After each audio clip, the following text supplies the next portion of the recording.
All right, so get this right.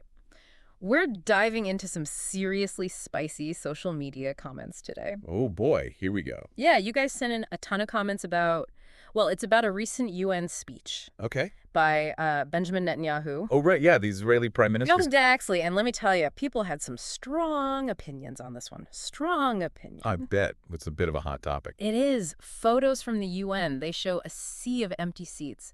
Apparently, a lot of delegates walked out during the speech. Can you imagine? Really? Wow. That's quite a statement. Talk about making a statement, right? So, like, what do you make of all this? Well, the thing that I find really interesting is, the sheer variety of reactions you get. It really highlights how differently people around the world see this conflict. Some of the comments are praising the walkout. They see it as like a powerful way to stand up and say no to Israel's actions. Yeah. But then others, they're calling it meaningless, just for show. Yeah, you're right. I mean, some of these comments we got are rough, like, about time someone called out those war criminals. Kind of intense. Yeah. And then on the flip side, you've got people saying, hello, Hamas, Hezbollah. Anyone remember who actually started this whole thing? It's like everyone's picking a side. Right. But is it really that black and white? I wish it were that simple. I think it's really, really important to remember what the UN actually is and what it isn't. It's not a world government. It can't just force countries to do whatever it wants. Okay. It's more like, it's a global forum, a place where countries can talk to each other, Right. even if that talking gets a little bit heated, which, as we can see, Yeah, it does. that's a good point. Yeah. But there's even debate in these comments about where the UN's power really lies. Like some people are saying the US runs the show, right? And then others are pointing fingers at like Russia or China. So what's the truth? Well, it's a crucial question. It's about influence on the world stage. Hmm. And there's no doubt that the U.S. has a lot of it. They're a global superpower, right? Right. But the UN is made up of a lot of different countries, each one with its own priorities. It's not quite as simple as the U.S. just snapping its fingers and getting its way. Okay, that makes sense. And you can definitely see those different agendas coming through in these comments. We've got accusations of anti-Israel bias, claims that the UN is pro-Hamas or even like controlled by terrorists. I know, right? Some people even compared it to like historical failures, like the League of Nations. Right. Where does the truth actually lie in all of this? Well, it's important to remember that the UN isn't some kind of like single-minded entity. It has to reflect the realities of geopolitics, and that's messy. There are a lot of competing interests, different realities. So, yeah, is it flawed? Absolutely. Imperfect, without a doubt. But it's also a really, really important platform for global communication, even if it doesn't always work perfectly. You know, it's kind of wild seeing all of this play out in real time. Someone even posted this rumor that Netanyahu planned the whole assassination of Nasrallah during his UN speech as like a distraction tactic. Sounds like something out of a movie.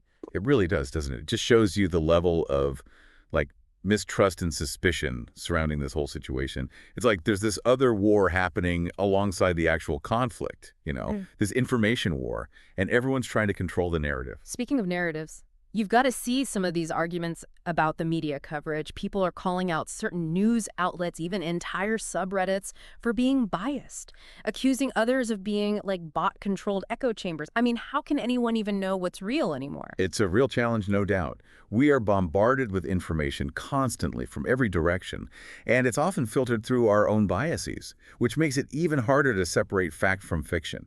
It really highlights how important media literacy is in today's world and critical thinking skills, We can't just accept everything we read or see as the absolute truth. Yeah, no, you're preaching to the choir here. So let's unpack this idea that the UN is ineffective. A lot of the comments are drawing parallels to the League of Nations and how it failed to prevent World War II. Is that a fair comparison, do you think? Well, it depends, right? How do you define effective? The UN, by its very nature, isn't a global police force. It can't enforce international law in the same way that a national government can. Okay, so if it's not a global police force, what is it? What actual power does it have? The UN relies on its member states to cooperate. They can issue resolutions, make statements, but they need individual countries to actually enforce them. Which, as we've seen, doesn't always happen. Someone even brought up that whole thing about the UN Security Council resolutions, how they're supposedly legally binding but often just unenforceable. What's the deal with that? Right, so that gets to the heart of how the UN is structured and its limitations. You see, The Security Council can authorize things like sanctions against a country, even military action sometimes. So they can make the decisions, but they can't actually enforce them. In a way, yes. Mm. But there's a catch. Any one of the 5 permanent members of the Security Council, that's the U.S., UK, France, Russia, and China, any one of them can veto a resolution, which basically just kills it. The veto power. Someone in the comments called it a get-out-of-jail-free card for powerful countries. So even if the majority of the UN agrees on something, one country can just shut it down. Pretty much, yeah. And it's a huge point of contention. Some people argue that it makes the UN completely powerless. Others say it's vital for preventing, rash decisions and maintaining some balance of power. Speaking of balance, there's a ton of back and forth in these comments about the United States' influence over the UN. Some are saying America basically controls everything that happens there, while others argue it's way more complicated than that. So what's the real story? How much influence does the U.S. actually have? There's no question that the U.S. carries a lot of weight within the UN. It's a major financial contributor, a global superpower. I mean, that kind of influence doesn't just disappear. Right, but someone else pointed out that the UN is still made up of individual countries and they each have their own interests. It's not like the US can just dictate everything and everyone just falls in line. Exactly. Other powerful countries, like Russia and China, they have their own goals, and they're becoming more assertive on the world stage. And we can't forget about the influence of regional blocs and alliances. It all adds up to a very complicated web of relationships and competing interests. And let's not forget about the smaller nations. Someone mentioned that goodwill is just as important to keeping the UN functioning, especially when you've got world leaders who aren't exactly known for their diplomacy skills. What are your thoughts on that? Oh, absolutely. The UN relies on a certain level of shared values, a willingness to at least try to talk things out, even when there are major disagreements. Without that, it's almost impossible to tackle global challenges effectively. And looking at these comments, it seems like that goodwill might be wearing a little thin. There's a lot of frustration with the UN, with people questioning its relevance in a world facing, escalating conflicts, devastating humanitarian crises. And that's a really important point to consider. I mean, the UN was founded on this idea, right? That we can achieve more by working together than we ever could alone. Right. But that only works if the member states are actually genuinely committed to finding common ground. And looking at the world today, well, let's just say I'm not seeing a whole lot of that going around. Yeah, and you see that reflected in these comments, too. Oh, absolutely. They're not just criticizing the UN as an institution, they're going after specific countries. Right. The U.S., Israel. It's like they see this whole UN situation as part of a much bigger problem. It's a really sharp observation, actually. There's a lot of frustration out there about, double standards, the imbalances of power that shape global politics. Totally. And you see it in the comments. Like someone pointed out that the U.S. can get away with things that would be condemned if another country did them. Yeah, it's a common sentiment. And then there's the whole thing about America's support for Israel. Accusations of a blank check, undue influence, that sort of thing. Right. And it's important to remember the history there. The relationship between the U.S. and Israel is complicated. For sure. It goes way back, shaped by a lot of things. Shared values, definitely, but also strategic interests, And we can't forget about the pro-Israel lobby in American politics. That's a factor, too. Speaking of lobbies, some of these comments are going off about AIPAC, saying they basically control U.S. policy on Israel. How much power do they actually have? AIPAC is a really influential lobbying group. There's no doubt about that. They've done a really effective job of shaping public opinion and pushing for pro-Israel policies in Congress. But we also have to remember that American Jews hold a lot of different views on this issue. Not everyone agrees with AIPAC. Right. Someone mentioned politicians like Bernie Sanders and Ilhan Omar. They've been critical of Israel's actions, even when it's been politically risky for them. Exactly. Which just goes to show you, it's not as simple as people might think. There's no one Jewish perspective on this. It's like what you were saying before about the UN reflecting the diversity of opinions on the global stage. You see that in the comments about Israel's actions, too. Some people see it as self-defense, pure and simple, and others are calling it state-sponsored terrorism. It's a huge range, that's for sure. It's kind of amazing, actually, how much emotion people are pouring into this. I know. You can feel the anger, the fear, even hatred. Yeah. It's like people are just, I don't know, desperate to understand what's happening, who to believe. This conflict touches a nerve, that's for sure. Big time. It brings up these deeply held beliefs about identity, about justice, about historical wrongs that go way, way back. It's not just about geopolitics, Yeah. It gets at something much deeper than that. Yeah, it's way more personal than that. It really is. And that's part of what makes it so hard to even talk about, because everyone is coming to it from such different places. You see that in the comments, too. Accusations of bias, propaganda, Right, yeah. people calling each other liars. Oh, yeah. It gets ugly. It's exhausting. It's a sign of the times, really, the Oh. information age. We are drowning in information all the time. Drowning is a good word for it. Right. And so much of it is unreliable, misleading. It's hard to know what's true anymore, which is exactly why it's more important now than ever to think critically about the information we encounter. Totally. Someone even brought up the whole echo chamber problem, Oh, yeah? where people mostly encounter information that already aligns with their worldview, and then you add in the accusations of bot armies and foreign interference, which, I mean, who even knows what's real at that point? It's like trying to find a needle in a haystack, Mm, except the haystack is on fire. pretty much. So how do we deal with that? How do we sort through all the noise and find information that's actually trustworthy? It takes effort, that's for sure. We have to be much more discerning about the information we consume. Okay, so be discerning. How? What does that even look like in practice? Well, it starts with being aware of our own biases. Okay. What are our preconceived notions? What do we want to be true? Once we understand those, then we can start to look at information more critically. So it's not just about finding the right sources. It's about approaching all information with a critical eye. Exactly. Questioning everything. Questioning everything. And that includes questioning our own assumptions. That's hard. It's a lot easier to just surround ourselves with information that confirms what we already believe. It's definitely more comfortable that way. Right. But it's not how we get to the truth. Okay, so let's bring it back to the UN speech and the walkouts. A lot of the comments are brushing it off as like a symbolic gesture, something that doesn't actually change anything. Do you agree with that? Well, I think we have to be careful about dismissing symbolic actions as meaningless. Okay. They can be surprisingly powerful. In what way? Well, think about it. A walkout like this, it's a very public declaration. It says, we do not condone this.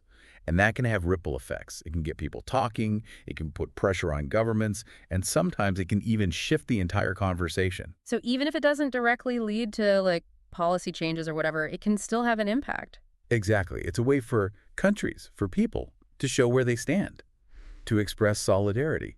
And sometimes that can be a really powerful motivator for change. Especially in situations where the UN itself is kind of stuck, like we were talking about before with the whole veto power issue. Right. It's like finding another way to send a message. Exactly. It's a form of what we call soft power. The ability to influence, not through like military force, Yeah. but through ideas, Yeah. through narratives. It's wild how these dynamics play out on such different levels. You've got what happens at the UN, then you've got this whole other world of online commentary, and they're both feeding off each other in a way. It's this fascinating feedback loop. Sure. And it highlights the power of narratives. Yeah. How we frame events, how we talk about them. It shapes how people understand those events and how they respond to them. And with social media, those narratives can spread so quickly. Oh, absolutely. It's like wildfire. Which is exciting in some ways, but it also makes it that much harder to sort through everything and figure out what's real and what's not. No doubt about it. It's a double-edged sword.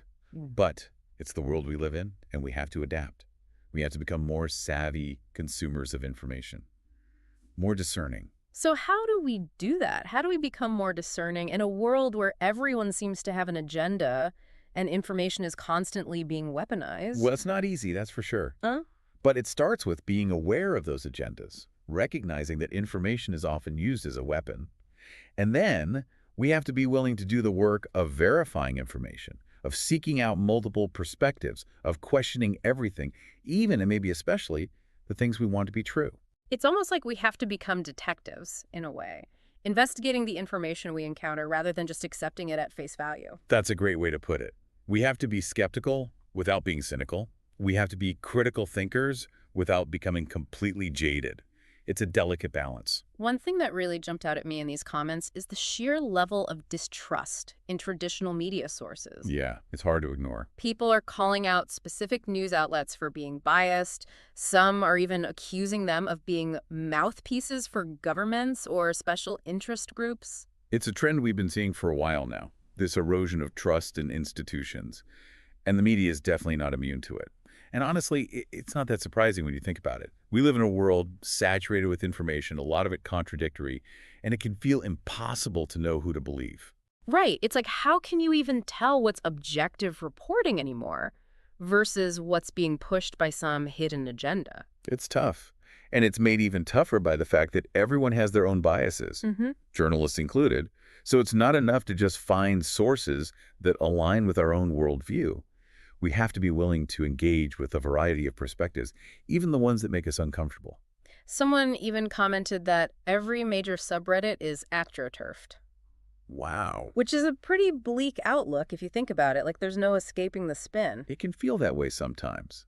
But here's the thing. Recognizing that manipulation exists, that's the first step to protecting ourselves from it. Once we understand that it's happening, we can start to see the strings being pulled. So it's not about giving up on finding truth. It's about being more aware of the forces that are trying to obscure it. Okay, so we've talked about politics, the media, even the dark arts of online manipulation. But there's another element to this that keeps coming up in the comments, and that's religion. Right, right. Some people are pointing to religion as the root cause of the whole conflict. It's just that simple. I know, right? Some are blaming religious extremism. Others are getting into full-on theological debates. Well, you can't talk about this conflict, or really any conflict in this part of the world, without acknowledging the role that religion plays. For sure. It's a powerful force. It has been for centuries. Right. But I think we have to be careful about oversimplifying things. Okay. It's easy to point to religion as the root of all evil, as the sole explanation for violence and suffering. But it's rarely that simple. Someone literally just commented, blame religion, like that's the whole story. Right. Like, it's some monolithic thing that we can just point to and say, aha, problem solved. Exactly. It just doesn't work that way. Every religion has its share of extremists, people who twist faith to justify violence. Yeah. But we also have to remember that there are countless people of faith who dedicate their lives to peace, to justice, to compassion. We can't just ignore those voices. We have to be really careful about painting with too broad a brush, as they say, Yeah. especially when it comes to something as personal and nuanced as faith. Absolutely. The world is messy, human beings are complicated, and reducing complex issues to simplistic explanations, well, it doesn't really get us anywhere. So as we kind of start to wind down this deep dive, I'm realizing we've covered a lot of ground. Politics, media, moral dilemmas, the complexities of religion. A lot. It is. So for someone who's just trying to wrap their head around all of this, what's the most important thing to remember? I think the key takeaway here is that this conflict, like so many others, it's incredibly complex. There's no easy answer, no clear right or wrong. Right. There are multiple perspectives, valid historical grievances on all sides, and it's really easy to get swept up in the narratives, to choose a side and demonize the other. But that's not helpful. If we really want to understand what's going on, if we want to find a path forward, we have to resist that urge to simplify. We have to be willing to lean into the complexity. So it's less about picking a side and more about trying to understand the nuances of the situation from multiple perspectives. Exactly. And that requires us to do the hard work, to listen to people we disagree with, to question our own biases, to be open to the possibility that maybe, just maybe, we don't have all the answers. Okay. But that's all well and good in theory. But what does that actually look like in practice? What can someone listening to this right now do with this information? That's the million-dollar question, isn't it? And it's one that each of us has to answer for ourselves. But here's the thing. Awareness is the first step. Okay.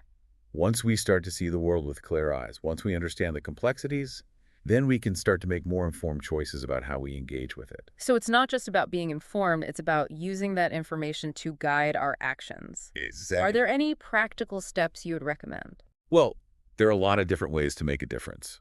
Supporting organizations that are working for peace and justice is a big one. Okay. And then just being willing to engage in constructive dialogue with people who see things differently than we do. Oh, I can already imagine how fun that's going to be in the comments section. I know, right?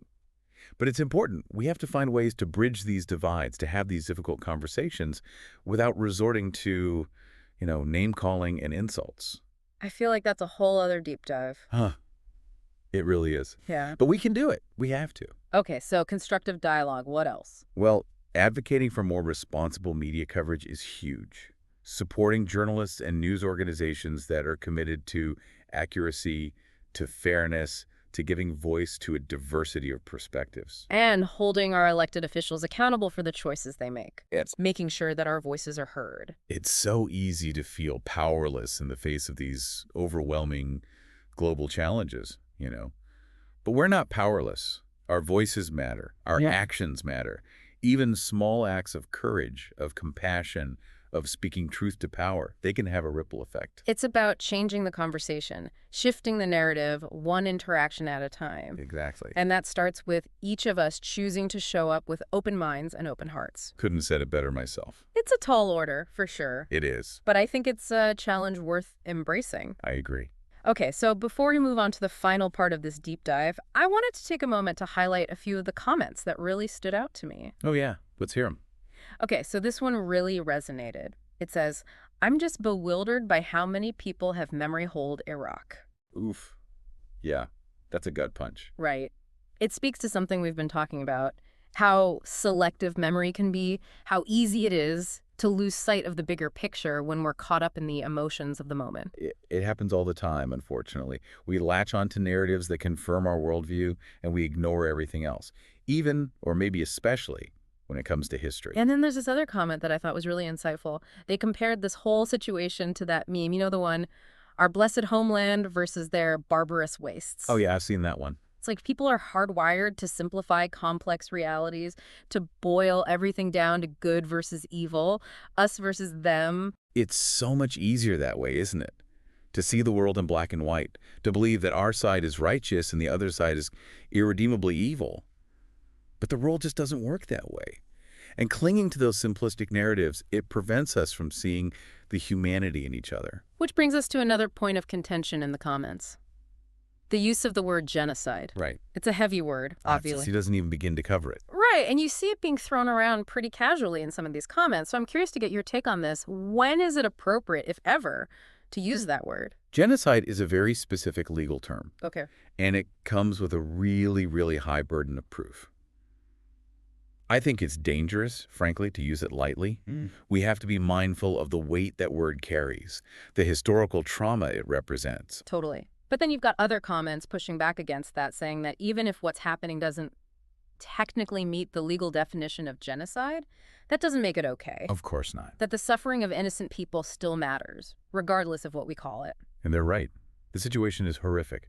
What's happening in Gaza is a humanitarian catastrophe, no matter what label you put on it. It feels like this whole debate over language, it just highlights the difficulty of even talking about this conflict in a way that feels honest and accurate and, sensitive to the very real human suffering involved. It's true. We're all trying to find the words to express something that is almost too painful to comprehend. And in that struggle to find the right words, things can get twisted.